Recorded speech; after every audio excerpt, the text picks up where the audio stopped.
দেখো।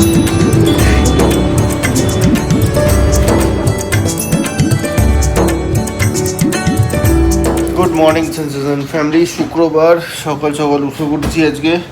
এমনি টিফিনটা একটু রেডি করে দিলাম। তো এখন পম্পির ঘাড়, এই ঘাড় থেকে শোল্ডার পুরো একদম লক হয়ে গেছে। রাত্রেবেলা চিৎকার হঠাৎ, তো উঠে আবার সেই হট ব্যাগ দিয়ে কোনো রকমে সকালবেলা উঠে আবার একটু চেষ্টা করলো, বাট হলো না।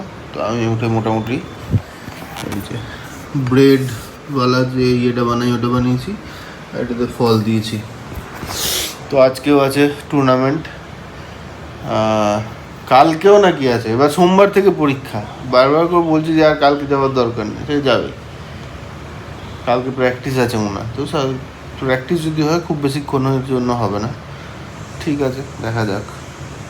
আর মুশকিলটা হচ্ছে সোমবার থেকে এক্সাম, সব কটা একদম প্রথম থেকে একদম সায়েন্স ইংলিশ সব চলবে আর কি। লেটস সি কী করে ম্যাডাম। তারপরে বলে দেওয়া হয়েছে যে এইবারের এই স্পোর্টস যাচ্ছিস যা, এক্সাম হচ্ছে হোক, এই রেজাল্টে নেক্সট টাইমে সমস্ত কিছুই। আর স্কুলেরও আমি বুঝি না ব্যাপারটা, সামনে এক্সাম, তার আগে এই সমস্ত স্পোর্টসগুলোতে পার্টিসিপেট করার কী আছে কে জানে। আরও তো একটা ছিল যেটাতে 3 nights মানে ওভারনাইট থাকতে হবে ওখানে গিয়ে, তা আমরা মানা করেছি। সেটা আবার এক্সামের মধ্যে, যারা যাচ্ছে তাদের এক্সাম মিস, তারা ঘুরে এসে তারা আবার এক্সাম দেবে। ওই অটো করে একটা মহিলা গেল না, ওটা আমাদের কোঅর্ডিনেটর। ফ্যামিলিকে দিয়ে একটু চলে এলাম। পম্পি এখনও ঘুমাচ্ছে, দিদি এসে অনেকক্ষণ বাইরে বেল বাজিয়েছে, ও তো উঠতেই পারছে না।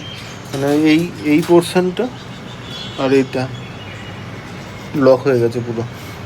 যাই হোক, তো এখন একটু চা বসালাম, দেখি একটু চা খাই। তারপরে সবে 7:30 বাজছে, কী করবো কে জানে। আমার সেই 9টা থেকে অফিস। এই যে রেডি আমার চা। মিমলিকে যে টিফিনটা দিয়েছি আমাদের জন্য সেটাই বানিয়ে রেখেছি। সময় যখন পেয়েছি তখন শুরু করে দিই এডিটিং। আমাদের মণ্ডপের আগে মনের কথা অল্প অল্প করে করি, যবে হবে আশা করছি এই রবিবার, তারপরের রবিবার থেকে শুরু করে দেবো পাবলিশ করা।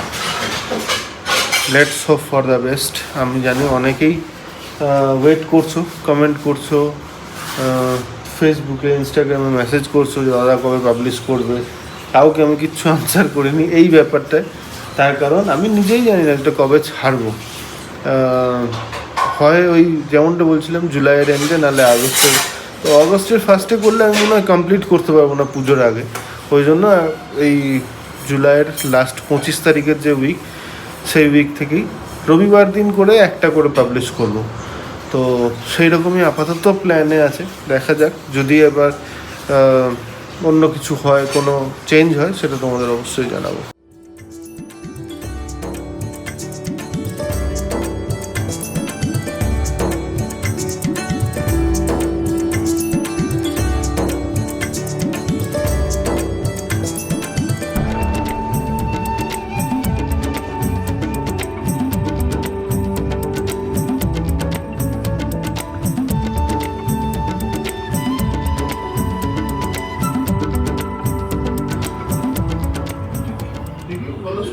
ডান দিকটা আমার মুখটা এদিকে এসে দেখো, আমি তখন সকালে দেখছিলাম এই চোখটা ছোট হয়ে গেছিল ডান দিকে।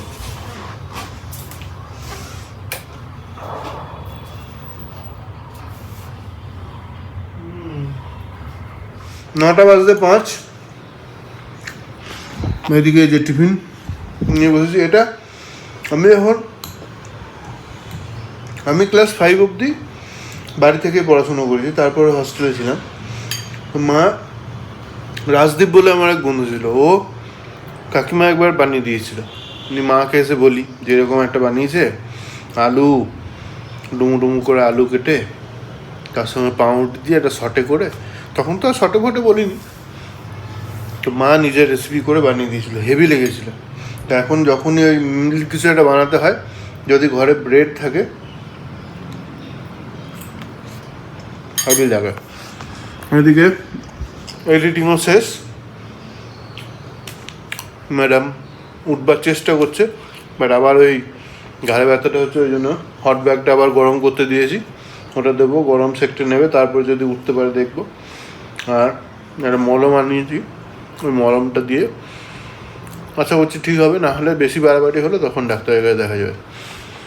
শুক্রবারে একটু বেশি আমি অ্যাক্টিভ থাকি, যেহেতু মানে সব কর্পোরেটের লোকজনেদেরই তাই, যাদের শনিবার ছুটি।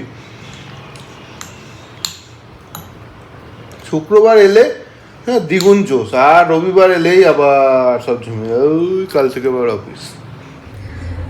গুড মর্নিং সেন্সেশন ফ্যামিলি, কেমন আছো তোমরা সবাই? কালকে রাতটা খুব খারাপ গেছে, মর্নিংটাও আজকে মোটামুটি শুরু হয়েছে একটু কষ্ট দিয়েই। অ্যাকচুয়ালি পরশু থেকে ঘাড়ের ব্যথাটা খুব বেড়েছে। কালকে পরশু দিন রাত্রেবেলায় হঠাৎ করে ব্যথার চক্করে ঘুমটা ভেঙে যায়, তারপরে আমি বালিশটা সরিয়ে দিই, বিনা বালিশে শোয়া শুরু করি। তো তারপর যাই হোক, কালকে সকালবেলায় ব্যথা ছিল, বাট যেরকম থাকে ওরকমই ব্যথা ছিল, খুব একটু বেশিই ছিল তার থেকে, বাট বেয়ারেবল। তো আমি তারপর কালকে দিন শুরু করি। কালকে পুরো দিন খুব ব্যথা ছিল, অসহ্য, মানে যত দিনটা বাড়তে গেছে আমার ব্যথার লেভেলটা তত বাড়তে গেছে, মানে এত এক্সট্রিম ব্যথা হচ্ছিল রাত্রের মানে সন্ধ্যের থেকে রাতের দিকে। তো যাই হোক, আমি তাও সহ্য করে ছিলাম। তারপরে রাত্রেবেলায় যখন শুলাম তখনও মোটামুটি ব্যথা আছে, বাট ওরকম কিছু না, বালিশ ছাড়াই শুলাম। হঠাৎ করে 1-2 ঘন্টা শোয়ার পরে একটা মনে হলো ডান দিকে কিছু আমার একটা হয়ে গেল। আমি চিৎকার করে উঠি, প্রচন্ড চিৎকার করে কান্নাকাটি করি, মানে অসম্ভব ব্যথা। আর ব্যথাটা এমন না, মানে মনে হচ্ছিল আমার ডান দিকটা হয়তো প্যারালাইসিস হয়ে গেছে এরকম। আমি ঘাড় তুলতে পারছিলাম না, ঘাড় ঘোরাতে পারছিলাম না, ঘাড় থেকে স্পাইনের এই পুরো কোমর অবধি, মানে ডান দিকটা আমি পুরো কোনো রকম মুভ করতে পারছিলাম না। অসম্ভব ব্যথা, চিৎকার করে কান্নাকাটি করি। অরিন্দম ওই হট ব্যাগটা যেটা সেটা দিয়ে দিই, গরম সেকটা নিয়ে একটুখানি রিলিফ পেলাম। সকালবেলায় ভোরবেলায় মিমলি যাবে, তো উঠতে তো পারছিলামই না, ওই সেকটা নিয়ে একটু যখন মানে 4-5 ঘন্টা যুদ্ধ করার পর একটু যখন সড়গড় হলো, কোনো রকমে উঠলাম। উঠতে গিয়েও জীবনটা মানে চলে বেরিয়ে গেল আমার এরকম। তারপরে উঠে ঝাড়টা দিয়ে মানে বাসি ঘরের কাজটা সেরে অরিন্দম বললো তুমি শো, আমি মিমলিকে রেডি করে দিচ্ছি। তারপরে যে শুলাম 1-2 ঘন্টা খুব ভালো ঘুমালাম, কিন্তু তারপরে আবার সেম, মানে মনে হচ্ছে আমার পুরো আপার বডিটা মানে বলতে নেই টাচুট, মনে হচ্ছে প্যারালাইসিস হয়ে গেলে যেমন হয়, আমি পুরো কোনো রকম করতে পারছি না, মানে কোনো রকম মুভমেন্ট করতে পারছিলাম না, এখনো পুরো এই দিকটা স্টিফ হয়ে আছে। তারপরে যখন মিমলি চলে গেছিল 9টার দিকে, উঠার চেষ্টা তো করছি অনেকক্ষণ ধরে, উঠতে পারছি না। আবার সেই যথারীতি গরম জলে সেক নিয়ে 1.5-2 ঘন্টা নিজেকে বিছানার সঙ্গে যুদ্ধ করে এই করে আস্তে আস্তে উঠলাম। উঠে তারপর যেটা রিয়েলাইজ করলাম যে যদি আমি কাজের মধ্যে থাকছি, যদি আমার বডিটা চলতে থাকছে, তাহলে আমার ওই স্টিফনেসটা আস্তে আস্তে নর্মাল হয়ে যাচ্ছে। কিন্তু যখন আমি শুয়ে পড়ছি, বিশেষ করে 1-2 ঘন্টা যখন আমার বডিটা পুরো নিস্তেজ হয়ে যাচ্ছে, ঘুমিয়ে যাচ্ছি, তারপরে পুরো বডিটা পুরো এরকম ক্র্যাম্প, মানে ওপরে আপার পার্টটা পুরো ক্র্যাম্পের মতন হয়ে যাচ্ছে। তো জানি না এটা কেন হচ্ছে, মেবি বিকজ অফ স্পন্ডিলাইটিস হতে পারে, ভিটামিন ডি এর অভাবে হতে পারে, কেন হচ্ছে জানি না, বা হয়তো এক্সট্রিম স্ট্রেসের জন্যও হতে পারে। এখন মোটামুটি ঠিক আছি, অনেকক্ষণ ধরে হাঁটাহাঁটি, ঘরের মধ্যে টুকটাক কাজ কর্ম, বিছানা গোছানো, ফোন করা, এই সমস্ত কিছু করে এখন অনেকটা বেটার আছি। ওই জন্য এখন রান্নাঘরে ঢুকলাম, রান্নাটা সারি।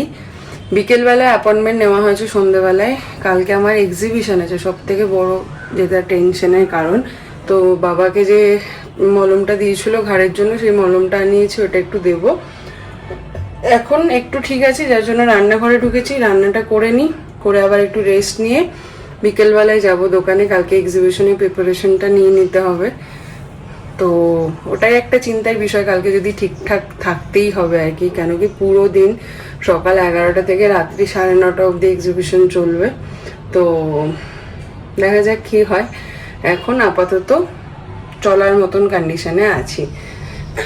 দেখি বিকেলে ডক্টরটা দেখালে বুঝতে পারবো। এইদিকে মাছ বার করে রেখেছি, অরিন্দম বলছিল যদিও যে ও ডাল ভাত বানিয়ে নেবে, তো আমি দেখলাম ঠিক আছে, তো রান্নাটা করেই নিই। এখানে লোটে মাছটা আর এদিকে ভেটকি মাছ দুটো বের করে নিয়েছি, এই দুটোই বানিয়ে নেবো।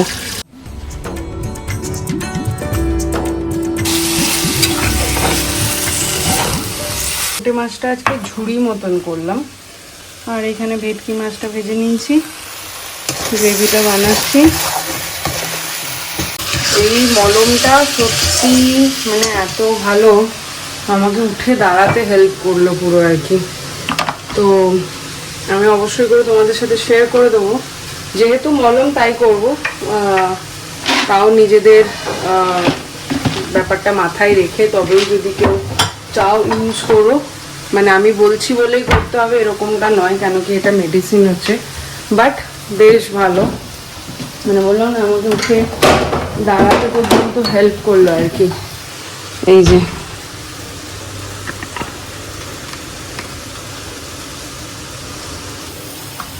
এখন অনেকটা বেটার আছি, ঘাটটা হালকা হালকা মুভমেন্ট হচ্ছে। ঘড়িতে বাজে 3:15, এতক্ষণের টাইম হলো খাবার। চলো খেয়ে নেওয়া যাক। আজকে আছে এই যে লোটে মাছ আর কি, এখানে ভেটকি। 6:05 চললাম এখন মেমলিকে আনতে। ওর স্যারকে মেসেজ করেছিলাম, কালকে কিছুই নেই, যাক একটা নিশ্চিন্ত, কারণ কানাডা হিন্দি দুটো টিউশন মিস হচ্ছে। তো 6টায় মানে 6:30টায় আসছে, সেই জন্য এই দুটো টিউশনই মিস হচ্ছে, আর সামনেই পরীক্ষা। ওই জন্য যদি কালকে থাকতো তো মানা করে দিতাম, বাট স্যার বললো না কালকে কিছু নেই।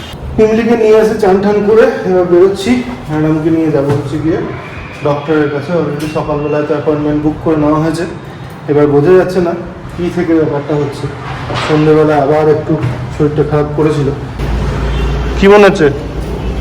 এখন তো ঠিক আছে, কালকে যেহেতু এক্সিবিশন আছে, মিলিয়ে এক্সাম সব মিলিয়ে, ওই জন্য আমার সুস্থ থাকাটা খুব দরকার, তাই জন্য একবার দেখিয়ে নিচ্ছি। এইটা কি সুন্দর দেখো, দেখেছো? আমি তো দেখেছি সামনে থেকে, তাই না? এখন বড় হতেও দেখছো। এটা দেখে ভেবো না আমি গাইনি দেখাতে এসেছি। আমার গাইনোলজিক্যালি কোনো সমস্যা হয়নি। এখানে অর্থ গাইনো দুজনেই বসেন, তো হাজব্যান্ড ওয়াইফ, তো আমি অর্থ দেখাতে এসেছি।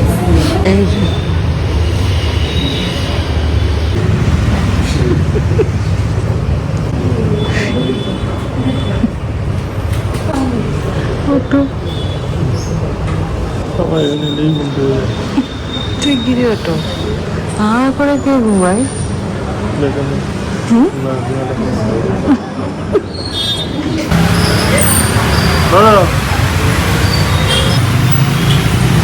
দিল এখন ওষুধ আর জেল দিল। 5 দিন পরে মাসেলটা রিলিজ হলে তারপরে আবার আসতে বললো, তখন দেখা যাবে যে ফিজিওথেরাপি করতে দেবেন কি না, কেন কি নটস হয়েছে কি না। এখন যেটা হয়েছে স্প্যাজম হয়েছে, মাসেলটা পুরো ওই হয়ে গেছে, হ্যাঁ খিচে গেছে আর কি, স্টিফ হয়ে গেছে পুরো আপার পার্টটা আমার। জ্যামটা একবার দেখো, সেই ওই মাথা থেকে শুরু হয়েছে। এই রাস্তাটায় কিছু ভিড় হয় বাবা।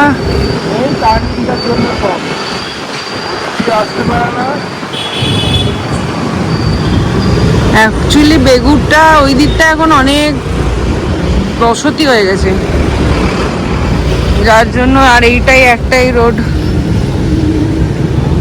আজ সকাল থেকে আসতে পারিনি, এখনো আসতাম না, কিন্তু কালকে আছে এক্সিবিশন, ওই জন্য पैकिंगটা মাস্ট। निकालो एग्जीबिशन का पैकिंग। कल तुम्हारा तबीयत खराब था, आज मेरा। सुबह से उठ नहीं पाई। मैं नहीं आने वाली थी, लेकिन कल हाँ वो भी होता। लो फटाफट कर চলে এলাম বাড়ি, গিয়ে মেয়েটাকে খাওয়াবো। কালকে আবার স্কুল আছে, মানডে থেকে এক্সাম। জার্সির নাম্বার আর সাইজ নিয়েছে আজকে, এখন গেস করতে হবে আমাকে কি নাম্বার নিয়েছে। 1। আমি বলেছি না আমার দুটো চোখ তোর পেছনে পেছনে থাকে, ওই তো বলেছি তো আমার দুটো চোখ তোর পিছনে থাকে। নাম্বারটা দেওয়ার আগে অনেক রকম করে ফাইট হয়েছে, মানে ফাইট হয়নি, আর্গুমেন্ট হয়েছে। নিকিতা প্রথমে বলেছিল 3 নেবে, নিয়ে অন্য একটা মেয়ে 3 নেবে বলেছে, নিয়ে ও আবার আমার 1টা নিতে এলো। আমি বললাম প্লিজ আমার 1টা নিস না, নিয়ে ওটা নিয়ে ঝামেলা হলো অনেকক্ষণ। তারপর ওই মেয়েটা যে 3 নিচ্ছিল সে কোথায় চলে গেলো, সেই মেয়েটা আবার এলো, বললো আমি 3 নেবো না, তুই 3 নিয়ে নে। নিকিতা বললো ঠিক আছে আমি 3 নিচ্ছি। আমি বললাম ঠিক আছে আমি নিচ্ছি। ও বললো ঠিক আছে আমি ওই নাম্বারটা। বাহ কিন্তু ওই মেয়েটা নামই দেয়নি জার্সির জন্য। বাহ। স্কুল থেকে নাকি 4 নাইট স্টের জন্য কোনো টুর্নামেন্টে নিয়ে যাবে, সেখানে 4 নাইট স্টে করতে হবে। বললাম নমস্কার, নিকিতা যাচ্ছে, যাক। ওর পেরেন্টিং আলাদা, তোর পেরেন্টিং আলাদা। আমি এখনো তোকে নিয়ে ওই অত কনফিডেন্ট নই যে আমি রাতে 4 নাইটস এর জন্য ছেড়ে 4 নাইটস কি 1 নাইটসই ছাড়বো না এখন। আমি ভুল বা আমি ঠিক যাই হই, আমি জানি না আমি কি, বাট আমি এখনো পারবো না। যখন মনে হবে যে বিশাল কিছু চ্যাম্পিয়ন হয়ে গেছি আমি, তখন উপর দিকে তাকাবে। উপর দিকে মানে কি বলতো, আকাশে তারা গুনবে। উপর দিকে মানে ধর তুই সেকেন্ড গার্ল, যদি বলছি তো ধর 5th গার্ল হয়েছিস স্কুলে বা সেকেন্ড গার্ল হয়েছিস, আর বিশাল ইয়ে করছিস নিজের, মানে শোন, নিজে খুব খুশি হয়ে গেছিস, তখন মনে করবি যে আমার খুশি হওয়ার কিছু নেই, কেন কি ফার্স্ট গার্ল আছে। যখন খুব নিজেকে নিয়ে হ্যাপি হয়ে যাবে তখন উপর দিকে তাকাতে হয়, মানে তোর থেকে যে দেখ একটু কথা বলছি আমাকে এখন। আর যখন দুঃখী হয়ে যাবি লাইফে, তখন নিচের দিকে তাকাবি যে তোর থেকেও যারা কষ্টে আছে, তাহলে দেখবি ব্যালেন্স হয়ে যাবে। হয়ে গেছে, নে লাস্ট কি হয়েছে সেন্টাম। একটা মেয়ে 3টে সাবজেক্টে সেন্টাম পেয়েছে। কোন স্কুলে কোন ক্লাসে? 10th, maths, science, English. আর ওই মেয়েটা প্রতিটা টুর্নামেন্ট, প্রতিটা ম্যাচ, প্রতিটা প্র্যাকটিস সব অ্যাটেন্ড করেছে ভলিবলে। তাই অলরাউন্ডার, মানে যে রাতে সে চুলো বাঁধে, যে রান্না করে সে চুলো বাঁধে, সেইটা বলছে। তুমিও তো করো, কি তুমিও তো আমার চুল বেঁধে দাও, তুমিও তো রান্না করো। যা ওঠ, উঠে ফ্রেশ হয়ে ঘুমোতে যা, কালকে সকালবেলায় উঠে শুরু হয়ে যাবে প্রিপারেশন। চেক করবো কিন্তু যদি থাকে প্র্যাকটিস। জয় শ্রী গুরুদেব। There is no volleyball coaching tomorrow until further information. Message came from school. So go and sleep and সকালবেলায় 7টার সময় ওটা প্রিপারেশন করো, যাও। তো ডক্টরে যেটা বললেন সেটা হচ্ছে মাসেলটা পুরো ওই হয়ে গেছে যেটা বললাম, তো যার জন্য 5 দিনের একটা ওষুধ দিয়েছেন, 5 দিন ওটা খেতে হবে। খেয়ে পরে 5 দিন পরে যখন মাসেলটা যদি 5 দিনে রিলিজ হয়ে যায়, তাহলে উনি দেখবেন যে ভেতরে কোনো নট আছে নাকি, মানে গিট পাকিয়ে গেছে নাকি ওই ইয়েতে। যদি না থাকে তাহলে সমস্যা নেই, আর যদি থাকে তাহলে ফিজিওথেরাপি নিতে হবে 10 দিনের। আর যদি 5 দিনের মধ্যে ওষুধ খেয়ে না কমে, তাহলে ফিজিওথেরাপি স্টার্ট করতে হবে। এই হলো আপাতত ইয়ে। ও এখন ঘুমোক, আমি একটু রেস্ট নিই। ঘুমানোর আগে চশমাটা পরে কি রঙিন স্বপ্ন দেখবি নাকি? খোল চশমা খুলে show. Good night, good night.